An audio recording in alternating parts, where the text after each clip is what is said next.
James, we'll get you a mic. Good. Good.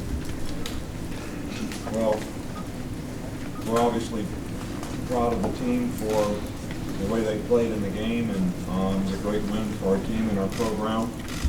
We got off to a little bit of a shaky start in the first quarter, especially on offense, but defense did a nice job of playing really well early on after the first series when they hit a big play and got 3 points, and finally settled down on offense a little bit, but and we scored a lot of points, made a lot of big plays, but still our consistency and execution needs to be much improved. And you know, my message to the team afterwards was, if every guy self-assessed and you didn't look at the scoreboard and just say, how did I play in the game and how could I do better, that's what everybody needs to do. We need to improve as a team. We need to get more guys that can play winning football and create more depth on our team, more guys that contribute on special teams. We've got to build around the very good players that we have, but we got to get more consistent execution, I think, from a lot of the players, so that we don't have the negative plays, we don't have you know, some of the things that we had early on offense. So that's my assessment. You know, I was really pleased with the kicking game. You know, I think both specialists did a fantastic job. You know, Dory Jackson is a fantastic returner.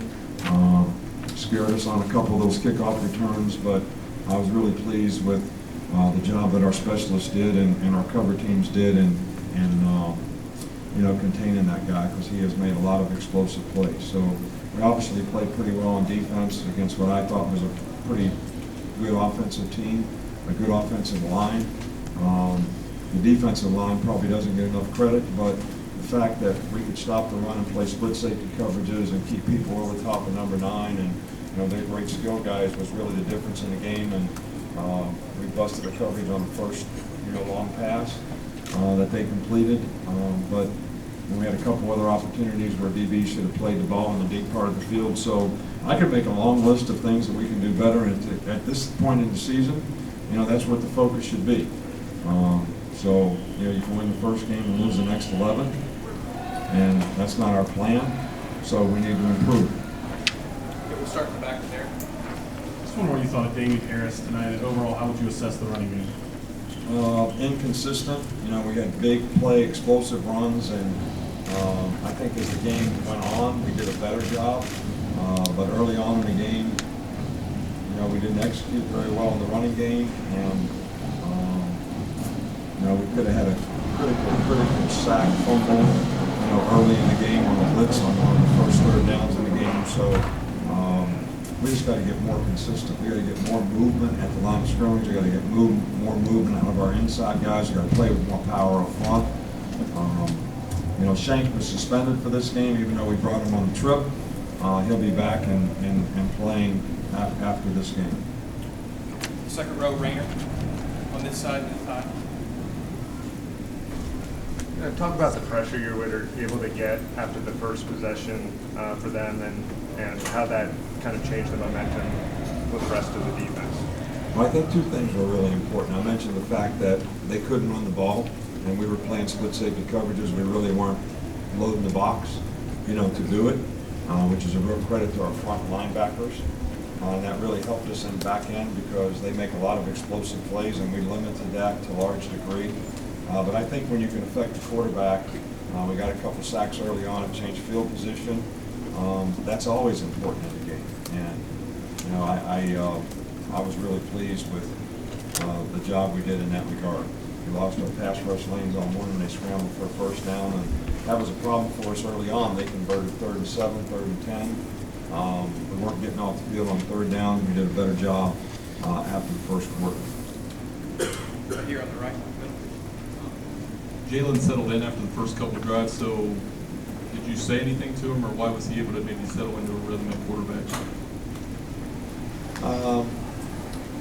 You know, we kind of expected both guys to first time out playing. We think both guys are talented, and we wanted both guys to play in the game. Now, when the first quarter was over, I was wondering to myself, was this a good plan or a bad plan? Both guys were a little shaky in the beginning, but I think Jalen each series that he played, got more and more comfortable. And, you know, he adds a dimension with his athleticism and his ability to run that I think is very effective. And I think that that actually opened up the running game. You know, when they can crash the ends and they don't think the quarterback's going to pull the ball in the zone reads, and when you're spread out, that's one of the better plays that you have. You know, it really shrinks the inside runs. Well, when the guy stays out there, of course, the quarterback might pull the ball. It kind of opens up the inside runs, and you know that's how we broke a couple of those runs. But so I thought he settled in and did a nice job through an interception that I'm sure he'll learn from. But I thought when Blake came back in the game, he settled down and played pretty well too. Second row right here. Do you think there could be a rotation with both of those guys next week, similar to the way it played out tonight? You know, I made a decision for this game that whatever we did at quarterback was for now. Did you ever make a for now decision? So we made a decision today for now. All right, and that's the only decision we made. So I'm not speculating on what we're going to do in the future. And everybody here wanted to know who the quarterback was going to be. But did anybody write that one of Southern Cal's players said, I wish we knew who was going to play quarterback for them? And isn't that the object? Is to make it hard for the other team? Or to make it good for you guys to write about? I'm wondering. I don't know. It's one of those hypothetical questions that you always ask me. Nick, the obvious is you lost a Heisman Trophy winner, your starting quarterback from the championship team, 5-year front seven. You just beat a ranked team that played for the Pac-12 title last year by 46 points. How do you like your prospects this year? If you want to know the truth about it, I wasn't pleased with the way we played. So, and again, you know, if you look at your internal scoreboard rather than the external scoreboard, and you say, what do we need to do to improve? What do we need to do to get better? Well, you just get satisfied with the result that we got. So you don't take coaching, you don't try to improve, you don't think that there are things that we can improve on. Then we got some really tough games with some really good teams. And if we don't get better, we're going to struggle. And we play some of those teams in very tough places to play. So my focus with our team right now is what can we do better? How can we get better? How can every guy improve? How can we get more guys to play better? And look, I'm happy that we won. And I'm proud of our team for beating a good team. And I don't want you to think that I'm not. But at this point in the season, I'm really focused on what we need to do to get better. And how we need to. We have a lot of young guys playing out there now. If you noticed when those second teams went in, there was a whole bunch of freshmen out there. Well, those guys are going to have to grow up because they're going to be the depth of this team. And if we lose players, they're going to have to play. So we're going to need those guys to improve dramatically. And I think every guy needs to look at what they can do to get better and make their unit better and their team better. Look, you got to trust in the plan. You got to trust in your teammates, and you got to trust in yourself. That you can do your job on a consistent basis. And our consistency wasn't always great, you know, tonight, especially on offense. So it's definitely something we need to get better at. A couple more right here with Wayne. Coach, on Monday you had narrowed it down. You said you had narrowed it down to Bateman and Barnett. So what's Bateman's status right now considering Hurts and Barnett? Well, you know, what I was really puzzled about, is I said that we were going to pick a starter between Cooper Bateman and Blake Barnett. I never said Jalen Hurts wasn't going to play. And y'all never asked. I never said he was going to play. It was the plan all along to figure out which one of those guys was going to start and manage this game the best. And Jalen Hurts was going to have a role in the game. And we had a special plan for him, and he practiced his plays all week long. And he was going to go in the third series of the game, in my mind, no matter what, and that's exactly what we did. You all never asked. I wouldn't have told you if you would have asked, but you didn't ask.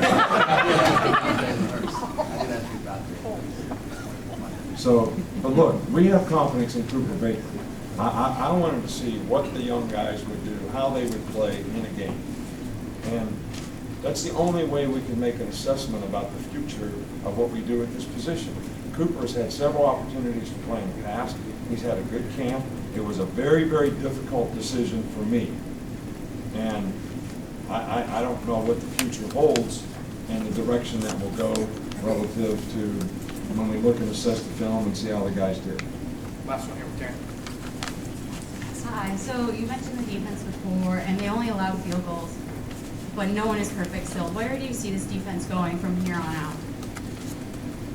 Well, I think that we had a really good plan for these guys, and I think the players did a really good job of executing it. But we would not have been able to execute that plan if we could not stop the run, which I was concerned about because they have a really good offensive line and they've got two really good runners.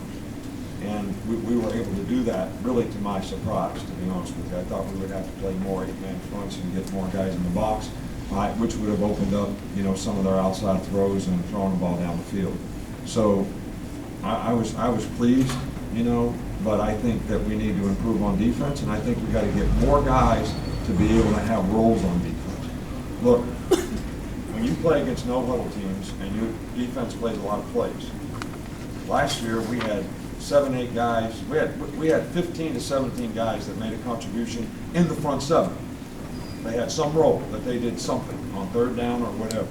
We don't have that many guys this year. And when you go through the season, can your defense sustain that kind of performance if you don't get more guys who can contribute? Because they can't play that many plays in the game, especially the big guys. When you don't have big guys rolling there, because once their gas tank is out, it's out. Them little guys out there, they can run 100 yards and be tanked on the sidelines, and 2 minutes later come back up and say, Coach, I'm ready to go, and run just as fast as they were before.